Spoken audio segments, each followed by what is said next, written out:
오순절 7번째 주일 은혜의 예배입니다. 오라 우리가 여호와의 산에 오르며 야곱의 하나님의 전에 이르자. 그가 그의 길을 우리에게 가르치실 것이라. 우리가 그 길로 행하리라 하리니 이는 율법이 시온에서부터 나올 것이요 여호와의 말씀이 예루살렘에서부터 나올 것임이니라. 아멘.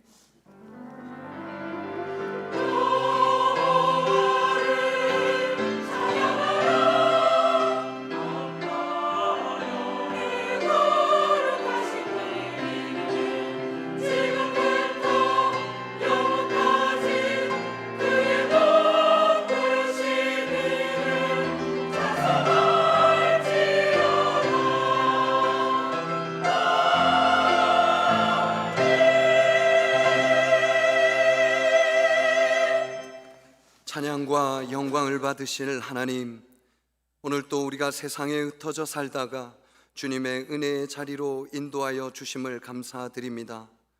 예배의 주인 되시는 하나님, 우리의 마음을 이 시간 활짝 열어주셔서 전심으로 주의 사랑과 은혜에 감사하며 예배하게 하옵소서. 모든 영광을 하나님께 돌리오며 예수님의 이름으로 기원하옵나이다. 아멘. 나는 전능하신 아버지 하나님, 천지의 창조주를 믿습니다. 나는 그의 유일하신 아들 우리 주 예수 그리스도를 믿습니다. 그는 성령으로 잉태되어 동정녀 마리아에게서 나시고 본디오 빌라도에게 고난을 받아 십자가에 못 박혀 죽으시고 장사된 지 사흘 만에 죽은 자 가운데서 다시 살아나셨으며 하늘에 오르시어 전능하신 아버지 하나님 우편에 앉아 계시다가 거기로부터 살아있는 자와 죽은 자를 심판하러 오십니다. 나는 성령을 믿으며 거룩한 공교회와 성도의 교제와 죄를 용서받는 것과 몸의 부활과 영생을 믿습니다. 아멘.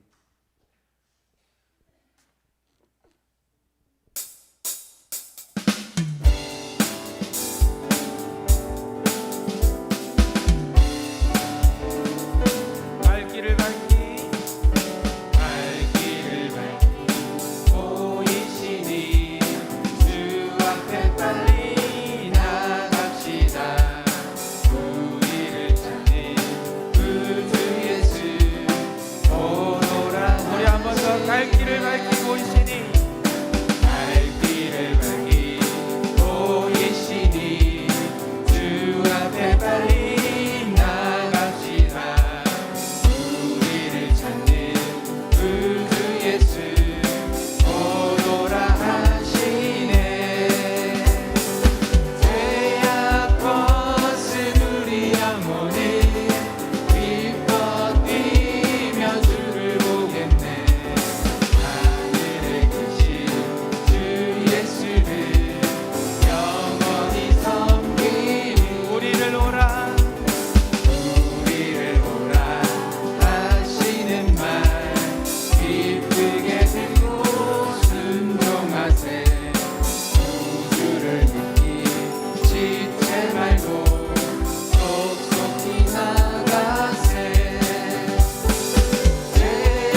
빠져서 평안함이 없을 때 예수 십자가의 힘이고 나를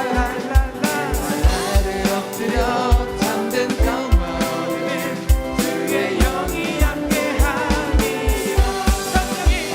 성령이 계시네 할렐루야 우리 한 번 더 성령이 계시네. 성령이 계시네 할렐루야 함께 하시네 좁은 길을 걸으며 밤낮 빛보는 것 주의 영이 함께 하니 세상 모든 정욕과 세상 모든 정욕과 나의 모든 욕망에 십자가의 힘이 못을 나갔네 어두운 밤이 지나고 무거운 짐 벗으니 주의 영이 함께하니 성령이 계시네 할렐루야 함께 우리 한 번 더 하시네 성령이 계시네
자를 우리에게 주셨으니 주를 믿는 자마다 멸망치 않고 영원한 생명.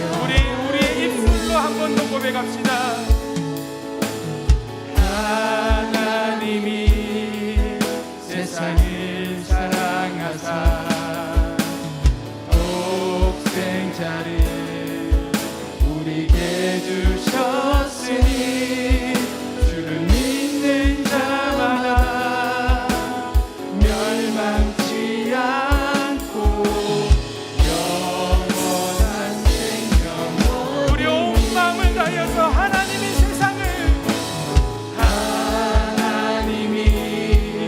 세상을 사랑하사 독생자를 우리에게 주셨으니 주를 믿는 자마다 멸망치 않고 영원한 생명 얻으리. 할렐루야.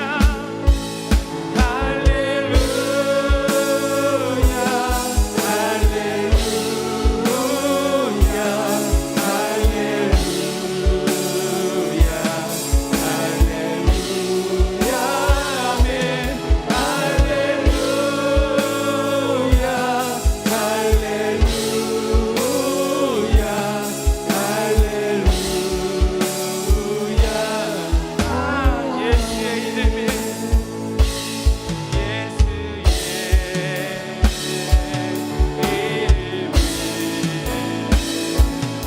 세상의 소망이요 예수의 이름은 천국의 기쁨일세. 예수의 이름에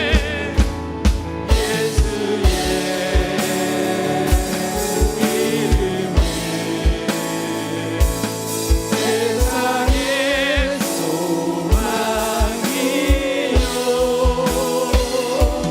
예수의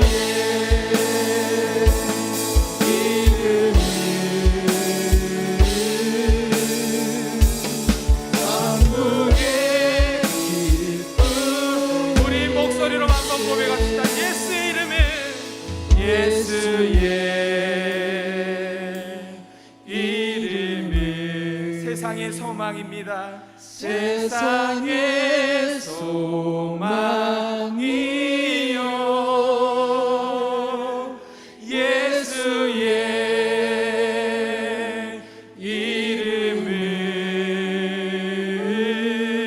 이름은 천국의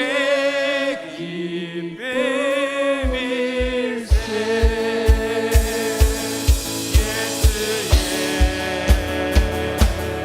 이름은 세상의 소망이요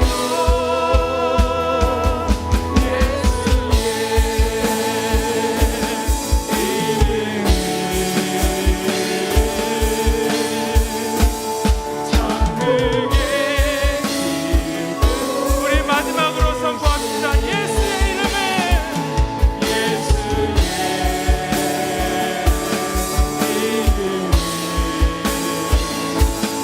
세상의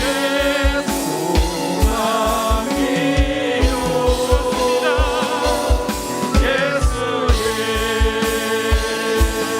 이름은 천국의 기쁨일세.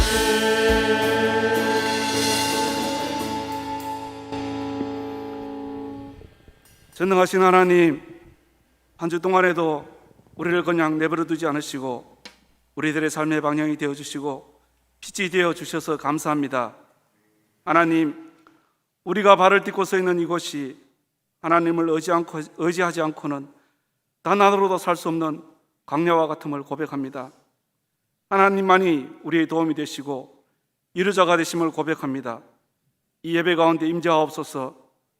우리가 가진 모든 것을 내려싸우니 하나님의 영광만 드러나게 하옵소서.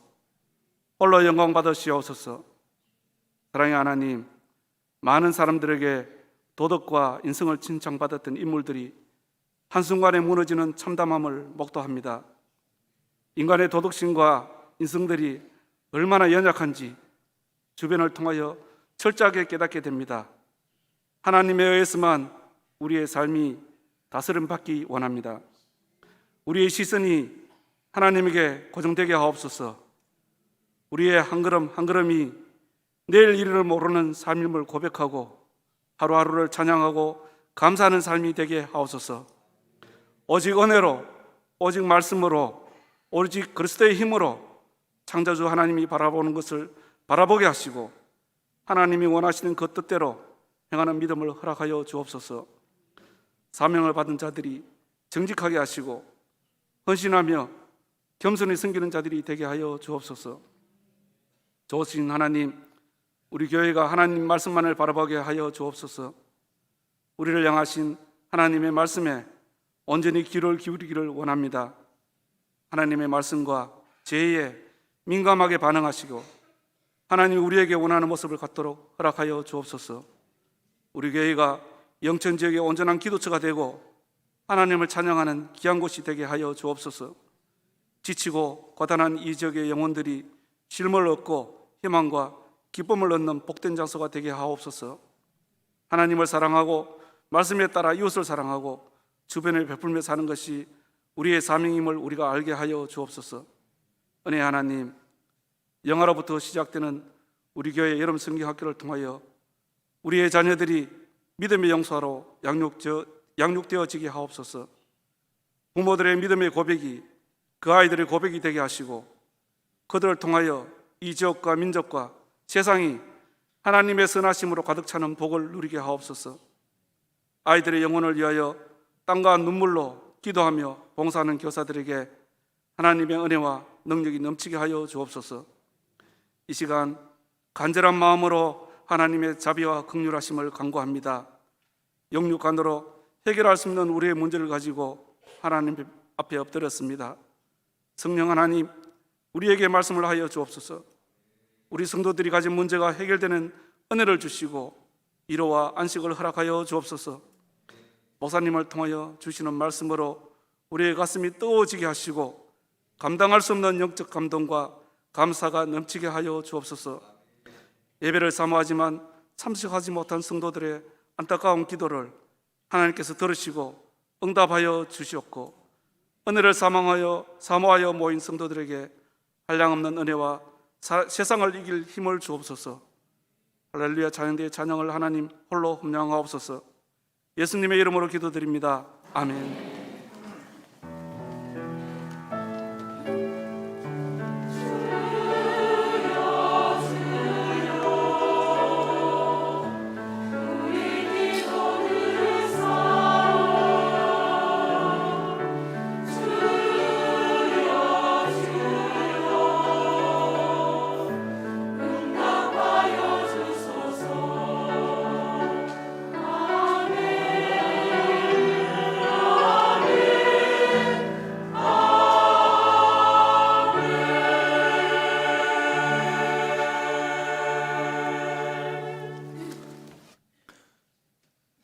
은혜예배를 드리시는 여러분들에게 또 영상예배로 드리고 있는 우리 영천제일의 모든 성도님들에게 하나님의 은혜가 가득하기를 소망합니다.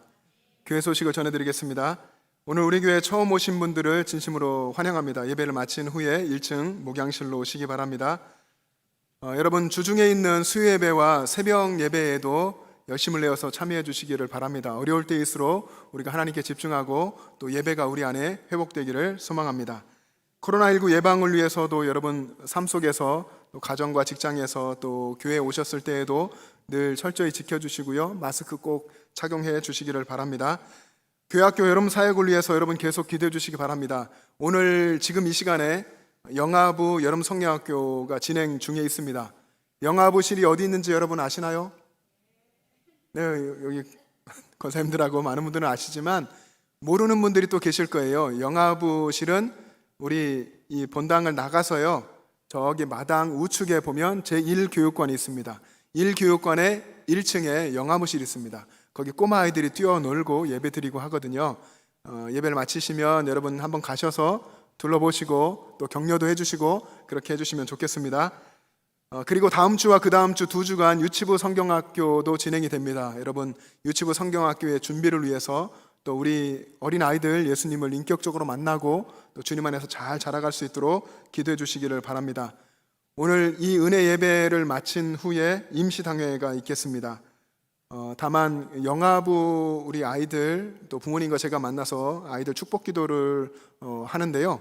축복 기도를 주일에 하다 보니까 다 하질 못했어요. 아이들이 많이 왔습니다. 오늘 한 15가정 정도 왔는데요. 이 아이들 축복 기도를 예배 마친 후에 계속 해야 돼서 아이들을 기다려 할 수 없기 때문에 영아부 축복 기도까지 마치고서 당회실에서 임시당회를 하도록 하겠습니다.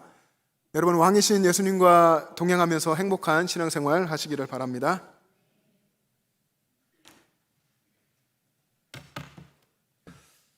오늘 우리에게 주시는 하나님의 말씀은 신약 성경 사도행전 20장 22절에서 24절까지의 말씀입니다. 하나님의 말씀을 봉독하겠습니다. 보라, 이제 나는 성령에 매여 예루살렘으로 가는데 거기서 무슨 일을 당할는지 알지 못하노라. 오직 성령이 각 성에서 내게 증언하여 결박과 환난이 나를 기다린다 하시나 내가 달려갈 길과 주 예수께 받은 사명 곧 하나님의 은혜의 복음을 증언하는 일을 마치려 하면은 나의 생명조차 조금도 귀한 것으로 여기지 아니하노라. 아멘.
찬양 감사합니다.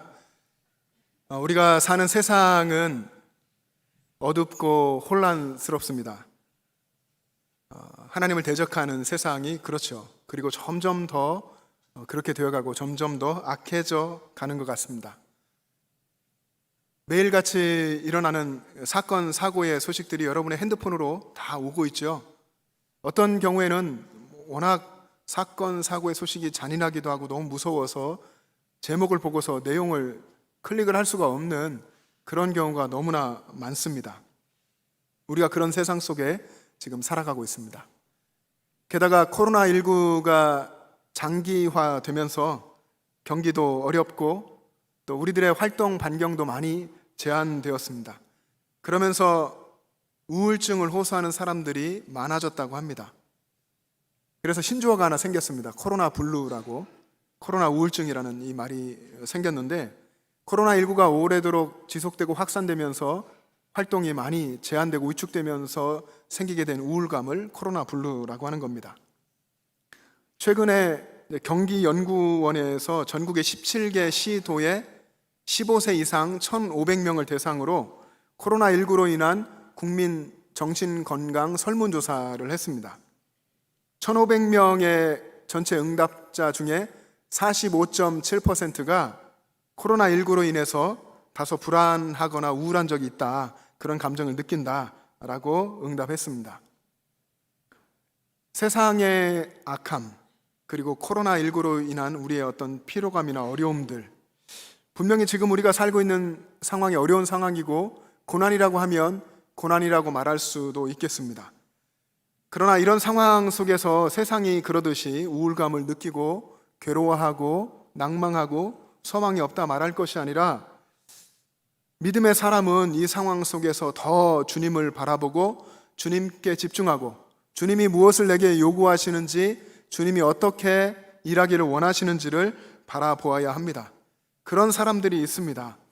세상이 악하기 때문에 살기 힘드니까 더 주님께로 집중하고 주님께 묻고 주님을 찾는 사람들이 있습니다.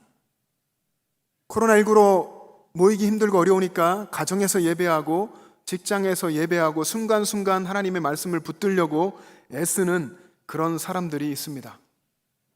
저는 영천제일의 모든 우리 가족들이 다 그렇게 삶에서 주님을 예배하고 더 주님을 사랑하고 더 주님을 소망하고 주님을 집중하는 사람들 될 수 있기를 간절히 소망합니다. 여기 지금 예배하고 있는 우리들의 공통점이 있다면 그 중에 하나가 천국을 향해서 신앙의 여정을 걸어가고 있는 사람들이라는 걸 겁니다. 천국을 향해서 순례를 하고 있는 거죠. 이 과정에서 우리가 그 길을 정말 믿음으로 잘 가고 있다면 이 과정에서 하나님께서는 고난이라고 하는 어떤 시험과 테스트의 과정을 거치게 하십니다. 우리가 반드시 통과해야 될 그런 과정이죠. 어떤 사람은 어려움을 만나면 그전에는 그렇게 믿음이 좋아 보였는데 어려운 일을 만나면서 언제 믿음의 사람이었냐는 듯이 믿음을 내려놓고 무너지는 사람들이 있습니다. 우리가 가지고 있는 믿음, 우리가 말하는 그 믿음이 진짜 믿음이라면, 복음에 근거한 믿음이라고 한다면 고난 앞에서 쓰러지지 않는 그런 능력 있는 믿음이어야 할 것입니다. 예수 믿는 사람, 그리스도인이 예수님을 모시고 살기 때문에 갖는 담대함이 있습니다. 예수님이 내 안에 계시니까 하는 용기가 있고 담대함이 있는데, 그것을 잃어버리면, 예수 믿는 사람이 하나님의 말씀, 그 복음을 마음에 가지고 그 복음의 감격으로 살아가는데 그 복음의 감격과 능력을 잃어버리면 세상에서 정말 그보다 더 추할 수 없는 한없이 나약하고 추한 존재로 추락하고 말 것입니다. 신앙생활 한다고 해도 하나님이 주신 그 인생의 목적, 신앙의 목적과 하나님이 주신 사명을 잃어버리면 아주 작은 고난에도 쓰러지고 넘어지고 좌절하게 됩니다. 오래전에 59세 정도 된 어쩌면 전문 등반가일 겁니다. 등반을 아주 잘하는 분이 알프스에 가서 폭설로 인해서 길을 잃었습니다. 보도되고 한 13일 정도, 굉장히 긴 시간이죠. 13일 정도 만에 간신히 구조됐습니다. 구조되고 보니까 그가 산을 내려오기 위해서 13일 동안 얼마나 길을 헤매었는지 13일 동안 하루에 12시간 이상씩 산을 내려오기 위해서 길을 끊임없이 걸었다고 하는 것입니다. 나중에 그가 걸었던 길을 보니까 그가 처음에 조난당한 지점에서부터 반경 한 6km 정도의 그 길을 큰 원을 그리면서 계속해서 빙빙 돌며 방황했던 것을 알게 됐습니다. 이런 현상을 링반데룽이라고 합니다. 낯설죠? 독일어인데요. 링반데룽 한번 따라해 보겠습니까? 링반데룽. 링반데룽이라고 하는 현상인데, 링은 영어하고 똑같이 반지, 동그란 반지를 의미하고, 반데룽은 맴돌고 돌아다니는 것을 이야기합니다. 그러니까 반지처럼 둥글게 계속 도는 것을 링반데룽이라고 합니다. 언제 이런 현상이 일어나냐면 시야가 극도로 제한되는 그런 야간이라든지 짙은 안개가 끼어 있다든지 폭설이 내린다든지 폭우가 내린다든지 눈보라가 친다든지 이런 상황에 있을 때 목표를 정확히 볼 수가 없는, 목표를 잃어버리는 그런 상황에서 같은 곳을 큰 원을 그리면서 계속 돈다 하는 것입니다. 이것이 링반데룽이라는 것입니다. 유명한 우리 소설가 황순원 씨가 쓴 소설에도 링반데룽이라는 소설이 있습니다. 어떤 한 남자가 어느 여인을 사랑하는데 끊임없이 그 가까이 하지 못하고 계속 주변을 도는 그런 이야기입니다. 여러분, 큰 원을 그리면서 빙빙 돌면서 앞으로 나아가는 것 같지만 나아가지 못하고 계속 제자리에 있는 이런 현상인데요.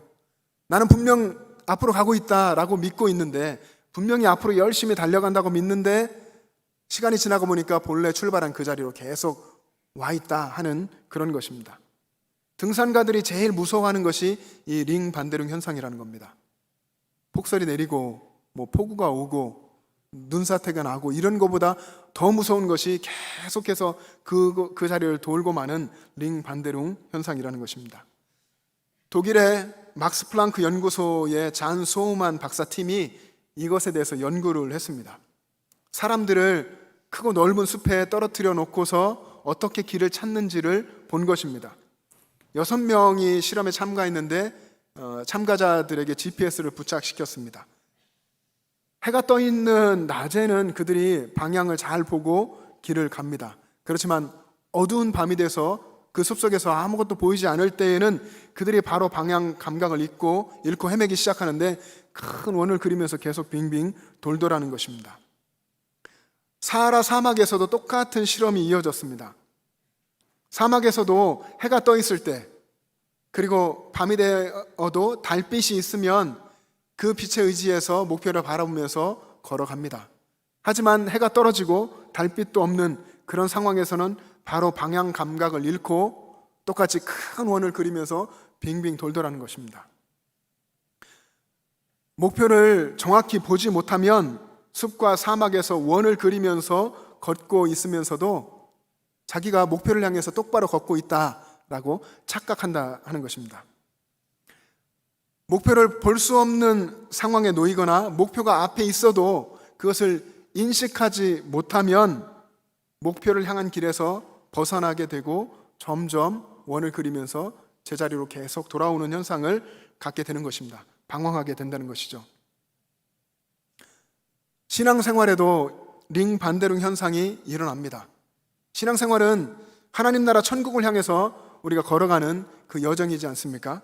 그런데 우리가 그곳에서 목표를 바라보지 않으면, 하나님 나라 천국을 바라보지 않으면, 그리고 본질에 집중하지 않으면 우리는 신앙생활에서 앞으로 나아가는 것 같지만 나아가지 못하고 계속해서 주변만을 맴돌고 있는 것입니다.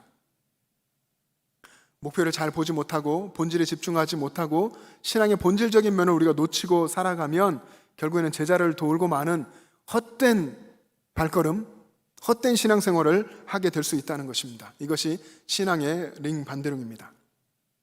사도 바울이 신앙생활, 자신의 신앙생활의 여정을 이야기할 때에 하나님 나라를 향해서 달려가는 다름질이라고 했습니다.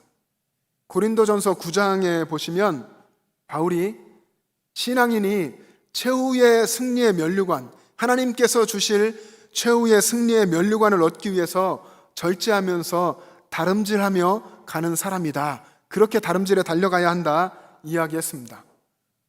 운동장에서 많은 사람들이 다름질을 하는데 모두가 상을 받는 것이 아니라 엉뚱한 곳으로 달려가는 사람, 또 트랙을 벗어나는 사람 다 상을 받지 못하고 목표를 향해서 정확히 가는 사람만 상을 받는 것처럼 신앙생활을 하는 사람들은 결승선을 바라보고 최후의 목표를 늘 바라보고 달려가야 한다라고 이야기했습니다.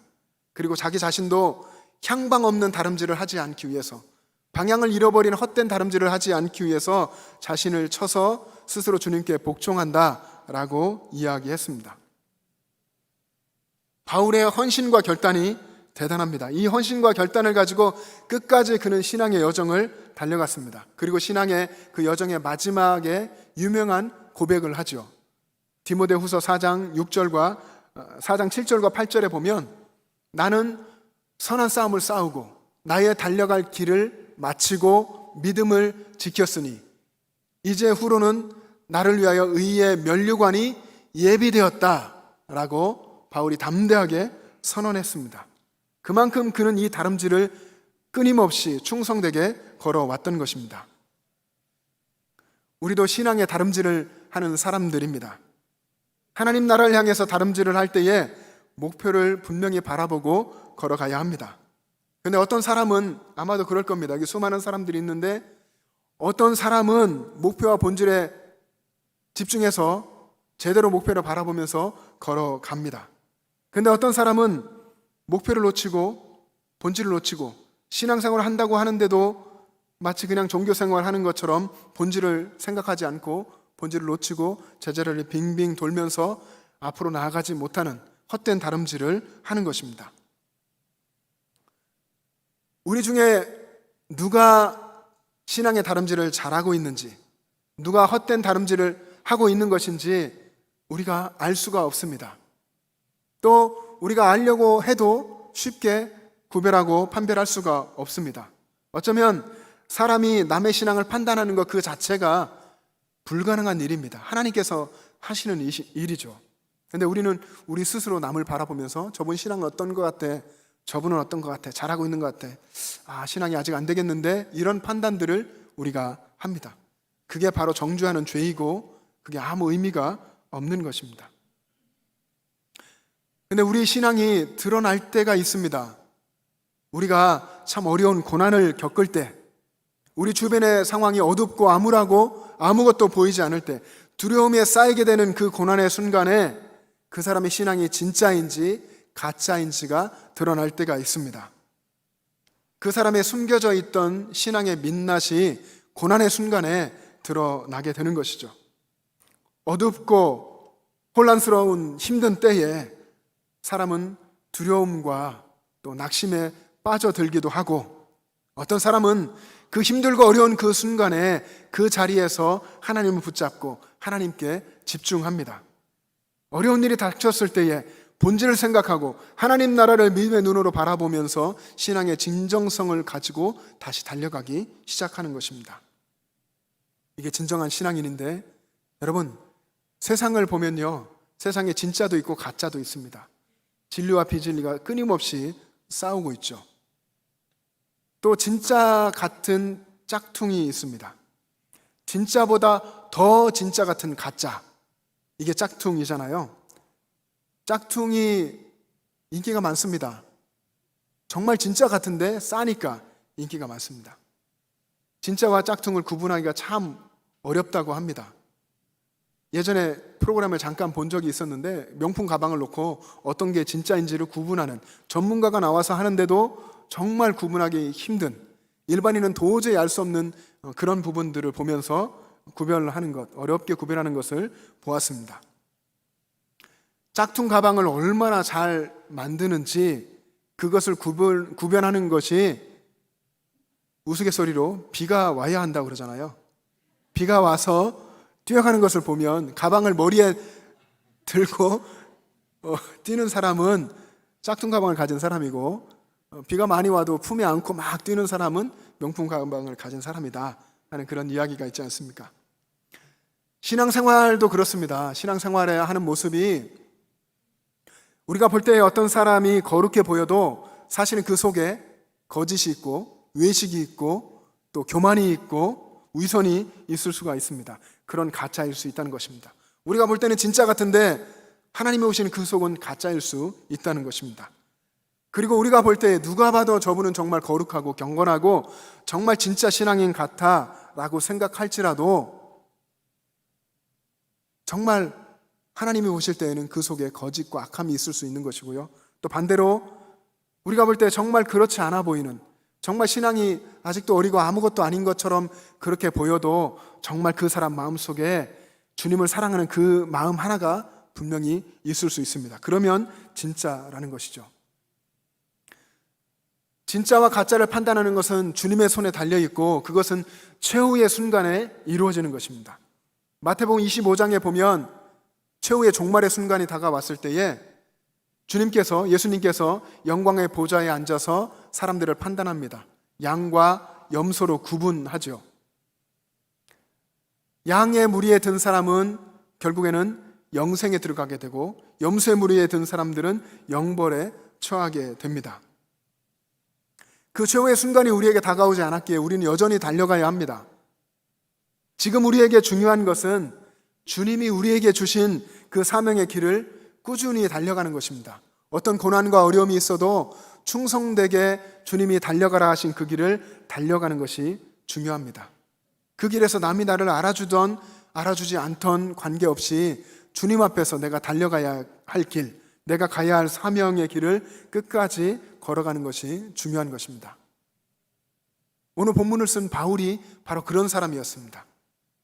우리가 읽은 우리 본문의 23절과 24절의 말씀을 한번 같이 읽어보시겠습니다. 자막을 보시고 여러분 성경책을 보시면서 23절과 24절 시작.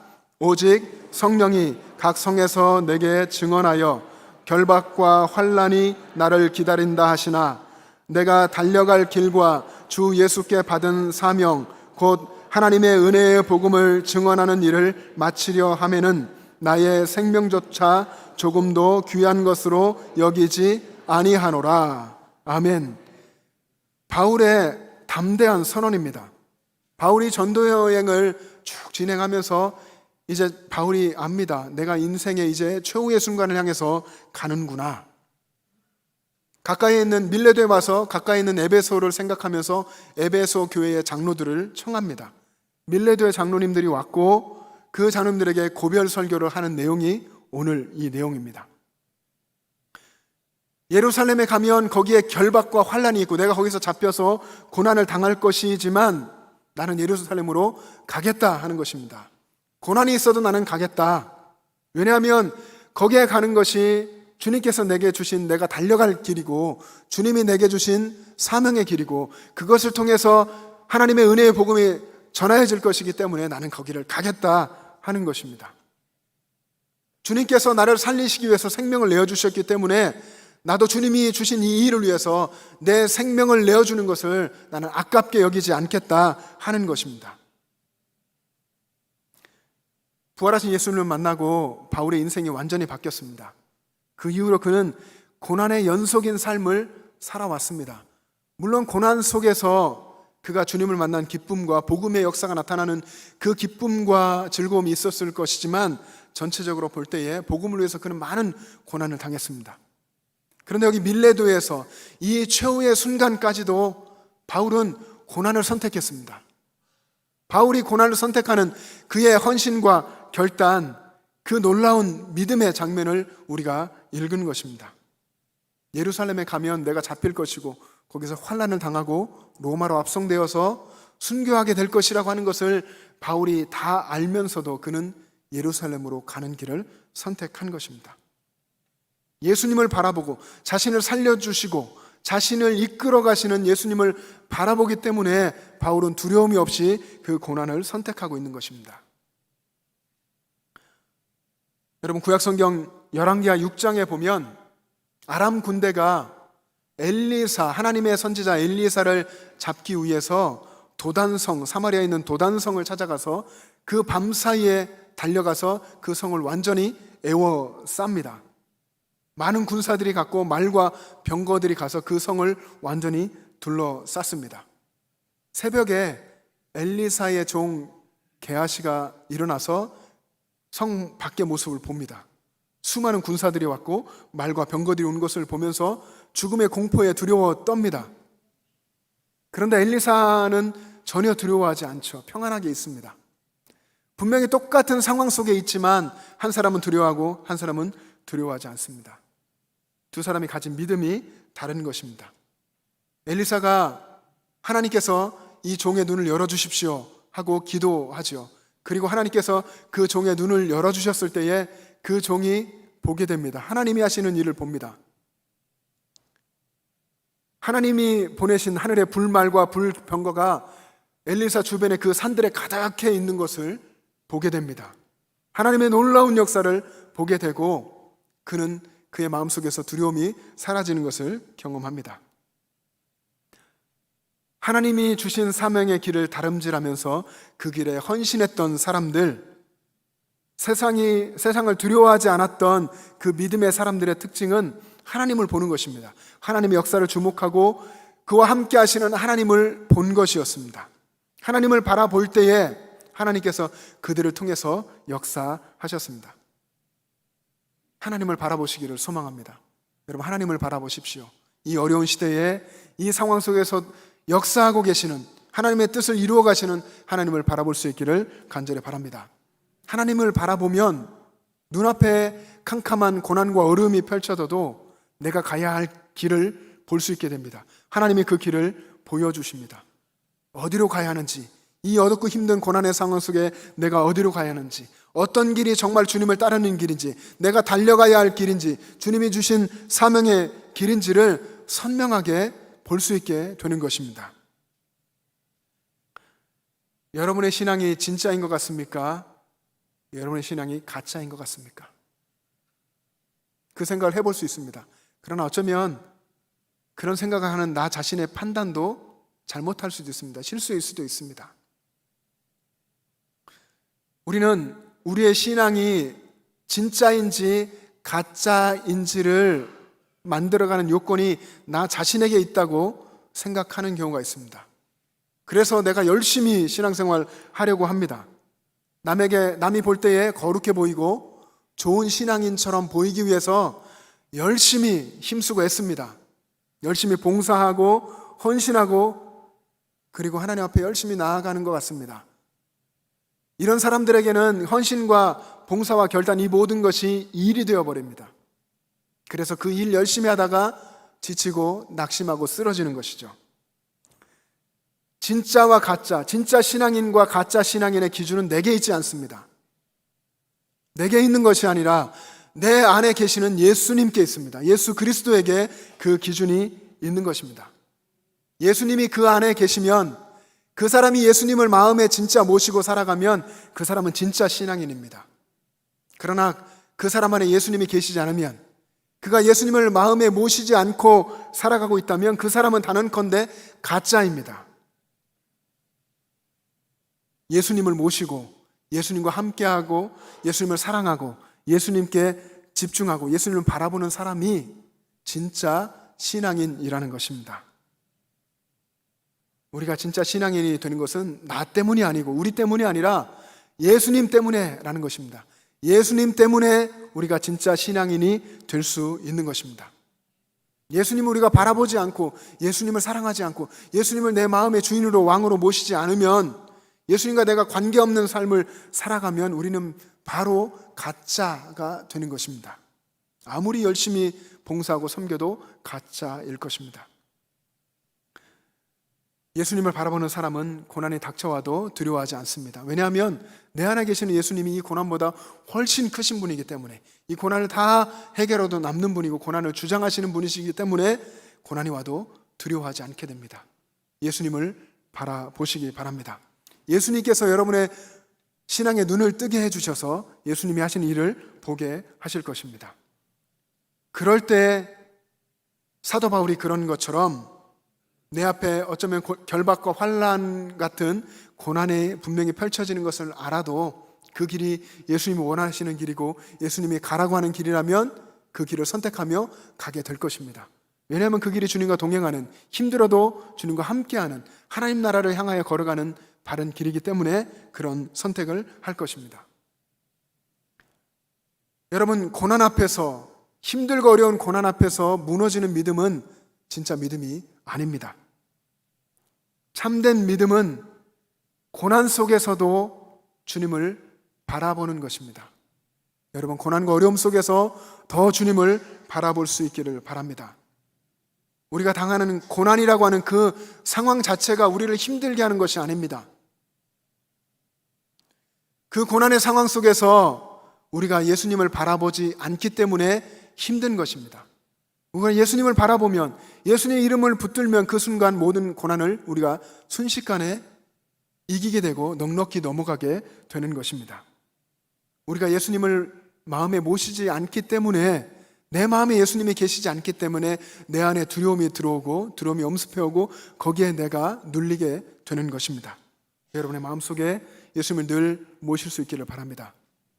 사랑하는 영천제일교회 성도 여러분, 엘리사의 종 게하시, 그에게 하나님이 임하셔서 그의 눈을 열어주셔서 하나님이 일하시는 것을 보고 엘리사를 둘러싼 그 산 가운데 불말과 불병거가 있는 것을 보았던 것처럼, 여러분, 주님께 기도하고 주님께 가까이 나아가서 주님께서 여러분의 믿음의 눈을 열어주셔서 주님이 하신 일을 바라보게 하시고, 여러분이 늘 언제나 어느 순간에나 주님을 바라보는, 주님을 바라보고 주님을 따라 신앙생활하는 진정한 그리스도인 되시기를 주님의 이름으로 축복합니다. 기도하겠습니다.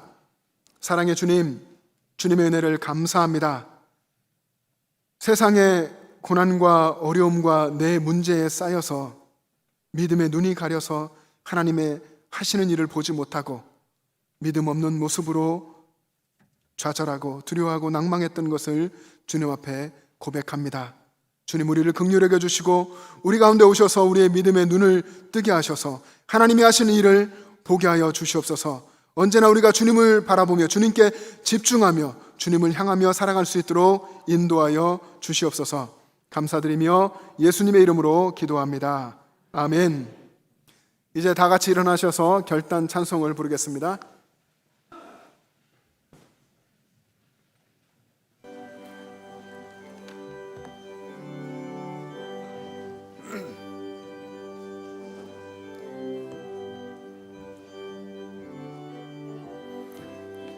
빛의 사자들이여 서가서 어둠을 물리치고 주의 진리 모르는 백성에게 복음의 빛 비춰라.